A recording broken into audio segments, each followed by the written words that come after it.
Slowly it rises. Hey, it's ODB, the Lincoln Addict, and you're looking at a 63 Lincoln Continental Sedan. You may have seen the thumbnail. Let's jump right into this. We're going to break this down as usual. I would ask if you get a chance, go to LincolnAddict.com. If you like what I'm doing here, you can find more information on how to make a purchase for a sticker or a shirt. That helps pay for the website and other expenses. You can also go to info how to listen in order to find ways to listen to the podcast. Now we're going to take a look at this 63 Lincoln Continental Sedan, and what I'd like to do is just scroll through here briefly, and then I'll kind of give you the ins and outs of what I've recapped for this potential car, and we will do our normal kind of deep dive, so to speak. So this 63 Lincoln Continental, when you first look at it, front three-quarter shot, black car. Of course, being a 63, it has the 14-inch wheels, and you see the tinted windows. So let's look at the deeper dive here. So this car is a sedan, of course, and it falls into one of 28,095 produced, which was an increase over the previous year of 246 cars. Now, according to the Hagerty valuation tool, you can see there's a pretty big swing between fair condition 14,800 and 52,000, almost 53K for concourse. This car, I do believe, is going to fall in between that range. I don't see it going over 52,000, but we'll talk about what it potentially may hit. Now, from Bring a Trailer, you see the chassis number there. It shows 99,000 miles, and the rest of the information is pretty much a copy-paste with the exception of the final bullet point, aftermarket AC. Now, I do want to give a shout-out to the Lincoln Registry. This is a free tool, and if you have a Lincoln, please consider going to thelincolnregistry.com. You can register your car, and it basically is just submitting the VIN and basic information. I did a search on this VIN. It's never been registered in the database, just a heads up. Now, when we look at the door plate, basically what we have broken down here is 53A, which at first glance, this almost doesn't look like a 5, but it is 53A. That's the four-door sedan. The color code, now I went back and forth. Now, Bring a Trailer has this listed also as M. That is what I see, and that would have been white. So they do note that this car was changed from black to white. The trim is 76, so it's black-white. The date, now Bring a Trailer, I have a note in my presentation. They note it as September, but I'm not perfect with math, but I do believe J is the 10th letter in the alphabet. If that's the case, unless I'm missing something, that would be October. So it could be just a simple typo. So this car, according to this plate, was produced on October 19th, 1962. Keep in mind, this is for the 63 model year, so that tends to throw me off sometimes. But basically, production began in mid-August. I don't have the exact date for the 63 model year, and that's, of course, what we saw with the other years as well. The DSO is 81. It's worth noting that is Ford of Canada. The axle is the standard information as well as the trans. When we break down the VIN number itself, which is up here, and I have it listed down here, we know it's 3 for 63. All of these vehicles were produced in Wixom, Michigan plant. Four-door sedan, of course, it's the 430. And the consecutive unit number is 1,000. So if you look right here, so basically the 4 is always there, and then you look at these last 5 digits. So 01718. So that's the 1,718th built or produced out of the 31,233 for this model year. So basically when you hear someone say, hey, it's an early production for that year model, that's the case. Where does that really come into play? Not so much. I mean, in some years they had maybe a carryover part early in that production, or towards the end of the year, maybe they offered a feature. I've heard of things like that. For instance, I think typically in 62, the vent windows were not power, but I talked to someone at Lincoln Land, my friend TC, and she was saying that they have found some cars in the past, like late production, where they had power vent windows. So you could see some odd things here and there, but for the most part, your guess is as good as mine. How much does it really impact, in terms of the sale? The VIN call out. So I want to mention this. The VIN plate has been documented in 2 different locations for 63. So for most of the production run, it was near the front left door hinges, and it could be seen with the driver door open. This is typically where you're used to on these Lincolns. You push the button in, you pull the door open, and you can look right inside what I call the door jamb on the actual door. Late in production, so speaking about some of the differences that I just mentioned, the plate was moved to the left front door. So more like if you were sitting in the car where your front left foot would be, would kind of sit. If you were to open the door and look down in that region there where the door shuts at the front, that's where the left front door would be. It could be seen on the rear latch facing of the door mounted vertically. Now, if you're ever suspicious of a door plate being swapped, I think I would just reinforce this. The VIN of these cars is die stamped into the front apron. So it's kind of hard to tell right here. This is kind of a weird illustration, but basically the way I look at it is if you look here, you basically have to look on the apron, and you have to look right down by where the control arm is at in this area, and there is a stamp. You usually have to take your thumb and kind of wipe it. It's pretty far down by where the control arm is at, but that is where you could double check it. Not saying there's anything to be suspicious here, but I did want to note that. The pros of this listing. So 63 is a desirable year. You have a potential to obtain a more reasonably priced 63, so I apologize if there's any typos here. Aftermarket AC is equipped. That's better than no AC in my opinion. There's a new gas tank and other work noted. There's auto headlight dimmer, which I see, which is that little thing on top of the dash. There's speed control, which they do not mention. And the seller does appear to be upfront as possible about potential rust. Now, if we look at key callouts, to me, I think the paint will need to be done sooner rather than later, depending on your taste and how kind of OCD you might be. Keep in mind, black is not easy to maintain, so there's definitely blemishes that you'll see. The door weather stripping is kind of non-existent in some areas. That can be costly, upwards of $2,000 to $3,000, depending on how much you end up replacing. The main window switch on the driver door seems as if they'll need to be refurbished. It's kind of highly corroded. There's a 2-port mechanical fuel pump that has been bypassed. So if you decided to go back to kind of the original, you would need to, in my opinion, get a 3-port. There's a single master cylinder reservoir. There's no fan shroud, which would have been present if it was a factory AC car, as well as a clutch fan. That's not a deal breaker, but it is worth noting. Miscellaneous items I'm going to talk about under the hood. There are some rust holes present in the photos, especially under the car. Nothing insane in terms of major rust, but definitely it could lead to some other things. The windows do not work all of the time per the description. So I'm going to jump back over here to this and let's see what we're talking about here.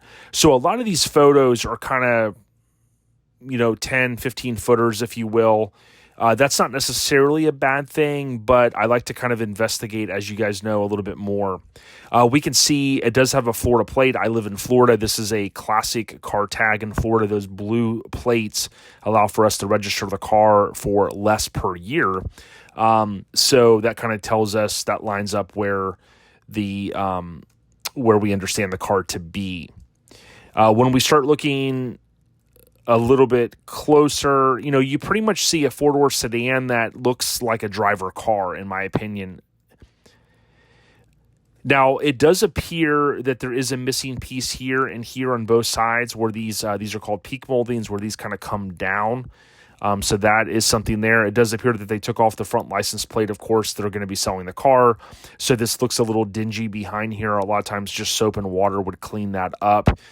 There are some other kind of remedies that you can do to clean up, so to speak, bumpers and things like that.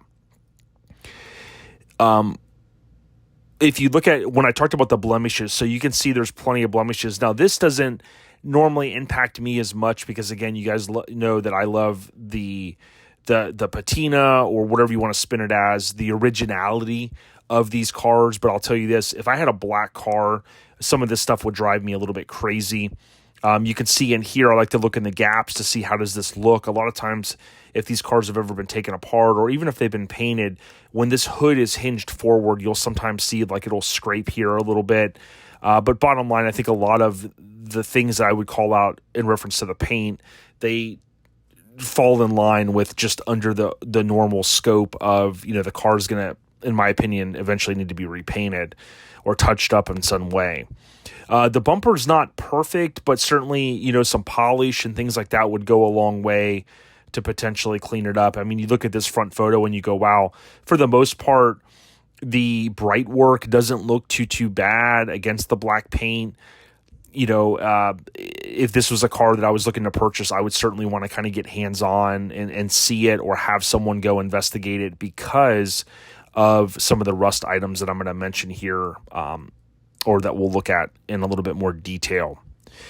You can see here, again, nothing is really perfect on this car. I've said before, these cars are typically not perfect. They normally need something. The one thing that I noted earlier was you could potentially get into a car like this at a little bit more reasonable price versus maybe a higher end, but we'll talk about kind of that swing in terms of, should you look to do that. There is a crack on the dash right there, and then you can see the Autronic eye, which is the automatic headlight dimmer that I mentioned. If we jump down to some of the interior photos, here's what we'll see. So basically the seats don't look too bad. They do mention that the seats were redone at some point. This wood paneling you can see is very tarnished. I don't know if that's the right word. It definitely could be replaced. We see the aftermarket AC here. And we can start to see in some of these doors, I like to look at these. I always suggest that you buy steel rubber. These are the weather stripping. And you can kind of see in here, I like to look inside the door to see how good of a paint job was it when it was repainted. And it doesn't look bad, but you can certainly tell that this has been reshot. Obviously, it was originally a white car. And you can see this one is a lot more faded. I think that was the word that I was looking for. And something that someone else has pointed out to me in the past that you may not pick up on is, and someone would have to chime in here. So on 61, 2, and 3, with these door hinges, or not hinges, but how to open the door, I'm curious, do these normally go this way, or did they put them on backwards? The reason why I say, someone has mentioned this in the past, in a convertible, someone had put them on backwards. And if you're thinking about your rear passenger, you could easily push your arm on this and it would open the door, right? So I for some reason, when I saw this photo, I was thinking maybe these are on backwards because this is going to be more where you would put your shoulder almost, right? But I'll have to compare now. That'll drive me crazy, but let me know if I'm looking at that right. You can also see, again, this is more faded, as I mentioned. This seems like it's a little bit of surface mold. I live in Florida, and I'm accustomed to seeing this kind of stuff. I just don't understand why they wouldn't have kind of maybe taken some time, but this could just be something that can't be easily wiped away. But again, that's being very nitpicky. If we look at something to point out here, this is the automatic speed control. They didn't mention it, although, again, that is a feature that was just under $100, $463. So although it may not work, we will see that under the hood. It is kind of hard to see right here. It is neat to have some of these extra features, in my opinion, especially if they're kind of a little bit more rare. If we jump over here, you'll start to look how I talked about it's important to look at these weather strips.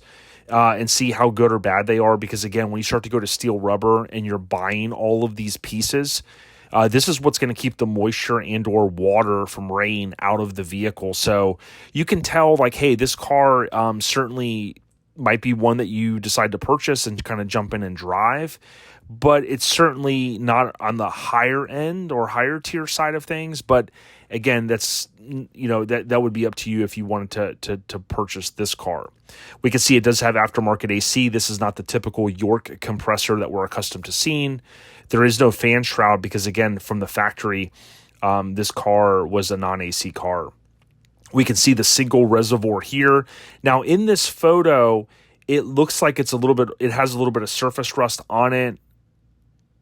We can see the 2-port mechanical fuel pump has been bypassed, and you're like going, well, hey, what are they running here? My assumption is that they're running an electric fuel pump towards the back of the car. A lot of people will put those on their cars, even to prime the car, if the choke isn't working correctly on the carburetor. But this is bypassed, and this line here, you can see where it's snaked in behind the compressor. This is where the fuel is coming in at. So if you were looking for a 100% factory accurate car, you're not going to get that here. But I just wanted to kind of point out some of those things. It's also worth noting that where the air cleaner bolts down, this is not the correct configuration. So that would kind of drive me nuts, seeing that there should be kind of that wing nut on top. You can see a little bit of splicing in here with different wires, and you can see some up here as well. More than likely at some point, someone had to go and replace some wires. And also here, this cable really probably should be replaced at some point. Battery cables are fairly easy to do. Now, if you guys have been watching the channel for a while, you know that I talk about if it's a California car, you'll have this cap that goes over where you pour the oil in, or fill the oil rather, and the air cleaner would typically have a port right here, and this would go from here to here. Your guess is as good as mine. Did they just, at some point, was this misplaced and they had to buy another oil cap? It's possible that over the course of time, someone bought an oil cap here. And this would be for a California car, but if this air cleaner doesn't match to this, you're not going to have any place to stick this into. And this, again, was for emissions that were a little bit more strict in California. We can see the custom mount, because AC was added to this car, certainly right here. If that was an eyesore to you, you would want to kind of maybe change that out. Now, again, a lot of these things allow for this car to run and drive down the street. I'm not saying you should or shouldn't buy this car. I'm just pointing out things that I see. Now, this is the speed control. You can see it's a pretty big unit, and typically these are not there. I mean, it's kind of a more rare feature. It was around $96, and whether it works or not, they do not say. But typically, if this is not here, then you're going to have a little bit more space. You can see the single reservoir there that I had mentioned. Okay, so let's start to kind of wrap this up. Now, here's the one thing. If you look at this photo, this kind of made me scratch my head. This photo here indicates that the single reservoir was changed because you don't see the surface rust on it. So maybe those were older photos. I know bring a trailer sometimes to list something can be a while in the queue. So at some point, it looks like they did a new reservoir and they just went with a single pot, so to speak. The top piece here that bolts into these 5 holes up here, and then the 3 on the top of the radiator, that's missing. So that's something that you're going to want to add. Those little parts are going to start to add up depending on how accurate you want to go with things. Now, this is where there's a little bit of concern. They do talk about the exhaust being done recently. You could see here it is welded together. Not sure, how much of it was done. Presumably all of it. They do show some photos underneath the car, and like a lot of this could be just easily surface rust, no big deal. But oh, by the way, you start to look here, and you're starting to see little holes. And if you were crawled underneath this car, or this car was on a lift and you started to, just with your finger push on it a little bit, if they allowed you to do that, or if you took like even a screwdriver, and if this starts to all push in, it's going to indicate that there's a little bit more rust than you may want to deal with. This is the splash shield here. This isn't anything to be concerned with. It looks like it's never been taken off, but that obviously tends to build up a little bit of surface rust. Underneath where the battery's at, right here, this mount, you'll typically start to see the discoloration like this when there is rust. My assumption is that this could be sandblasted and powder coated, and it would probably look pretty good. But you can just see, it's not perfect, but I wouldn't say it's a deal breaker either. It would just depend how OCD you are with wanting the undercarriage of this car to look, so to speak. We can see the gas tank in the back, although they do provide photos of a new gas tank, and they do mention some work was done. Now, here's where my concern would be. This is, of course, a unibody car. There is no frame. But if you talk about kind of the quote-unquote frame, like this almost resembles a frame rail. This is pretty solid metal back here. I know that because I've helped cut up a couple cars that had some rust. And even if a car has rust here, like what we're seeing, if you were to put a Sawzall and you were trying to cut a car up for parts, or what I had to do for my Lincoln couch, this is pretty thick metal in here. So when you start to see these little holes like this, sure, the bottom, this probably rusted out at some point. But my concern would be how much more rust is within this car. You just don't know. Now, here you go. Here's another example I wanted to mention. They do show a photo of the new gas tank, and you can see it is installed here. They show a few other photos. You can see this is exactly what I was talking about. Your foot would rest right here while you're driving. This is where the door plate is on this model, and that goes back to what I was saying over here. If we look at the VIN plate, how it moved in those particular years. Again, it's a little crusty, I think, is a word that comes to mind to me. Certainly not nailing this seller. I think the seller is doing an upfront job of kind of saying, hey, here's what you'd be getting into. Some of this information was also provided. I tend to read this last, and I look at the photos first. They do mention in here that the wiring harness was changed, but I have a hard time believing, or the fuse box and wire harness, that all of that was done. I assume maybe they meant that they changed a couple of wires. Now, here's the last thing in closing. You would have to decide, okay, if we go back and we look at the price range for a car like this, and you go, hey, Jason, I'm looking to buy a car. Should I buy this car? Well, you saw pretty much everything that I covered. It depends on what the final price is going to be. If you could get this car for $10,000, which, by the way, sedans used to sell not even for that much, but let's say you could get it under these prices listed here, you have potential to go, hey, what do you want to do with it? Do you want to restore it, or do you want to resto mod it, right? Depending on what your style is. But the concern that I would have is if we look back now, unfortunately, this basically was December of 2016, right? So there's not a lot of 63 sedans that have sold on Bring a Trailer. There's 63 convertibles. But this car, obviously going back, 7 years almost, this car sold for $25,000, right? But if you looked at this car, is really, really, really, really nice, right? I mean, you just start to see, okay, everything's kind of accurate, fairly clean underneath, so on and so forth. You have to make the decision, is it worth spending whatever this auction ends at? Do you want to just get a car and be able to start it and drive? Or do you want to start with a better car, right? That's the decision I always tell people you have to make that decision. Now, one thing I did forget to mention, and I'll try to find it here really quick. If you look here, like at this right here, there's a couple guys in our scene, in the Lincoln scene, that rebuild these window switches. This window switch, the actual panel looks like it's probably hanging down in here because you can barely even move these. I can tell you the first thing, and they even mentioned it in this auction, that the windows are kind of intermittent. They don't always work. Well, I can tell you right now, one of the challenges is these window switches have to be rebuilt, okay, if they can be rebuilt. If this car was getting moisture in it or any rain over the course of time, and you can see this is pretty tarnished, these 6 window switches might have to be replaced, and you're looking at $50 to $100 a piece.